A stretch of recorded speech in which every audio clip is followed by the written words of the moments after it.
মৌলভীবাজারের কমলগঞ্জের শমশেরনগর 50 শয্যা camellia Duncan foundation হাসপাতাল 1994 সালে প্রতিষ্ঠিত হাসপাতালটি এখানকার 15টি চা বাগান শ্রমিকদের ভরসাস্থল।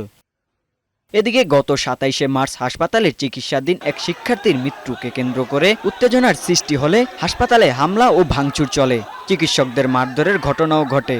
এরপর থেকে বন্ধ হাসপাতালের চিকিৎসা কার্যক্রম, প্রতিটি কক্ষ তালাবদ্ধ, নেই কোনো চিকিৎসক। এমন পরিস্থিতিতে চিকিৎসা সেবা বঞ্চিত চা বাগানের শ্রমিক কর্মকর্তা কর্মচারীরা।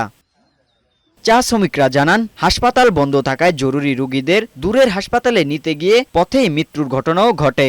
মৌলভীবাজার যাইতে যাইতে গাড়ির হুচকানিতে হত রোগী মারা খাইতে পারে। পয়সা যা পায় আমরা তো চলতে হবে, বাঁচতে হবে, পয়সা দিয়ে খাইতেও হবে, এবং আমাদের মনে করেন চিকিৎসাটা বড় জিনিস, ওইটাই আমরা চাই। এদিকে চিকিৎসার অভাবে কয়েকজন শ্রমিকের মৃত্যু হয়েছে জানিয়ে দ্রুত হাসপাতাল চালুর দাবি চা শ্রমিক নেতাদের। এখন কোনো মানুষের সমস্যা হলে ওনাদেরকে যাইতে হচ্ছে উপজেলা স্বাস্থ্য কমপ্লেক্সে অথবা জেলা অথবা অন্যান্য বিভিন্ন জায়গায়।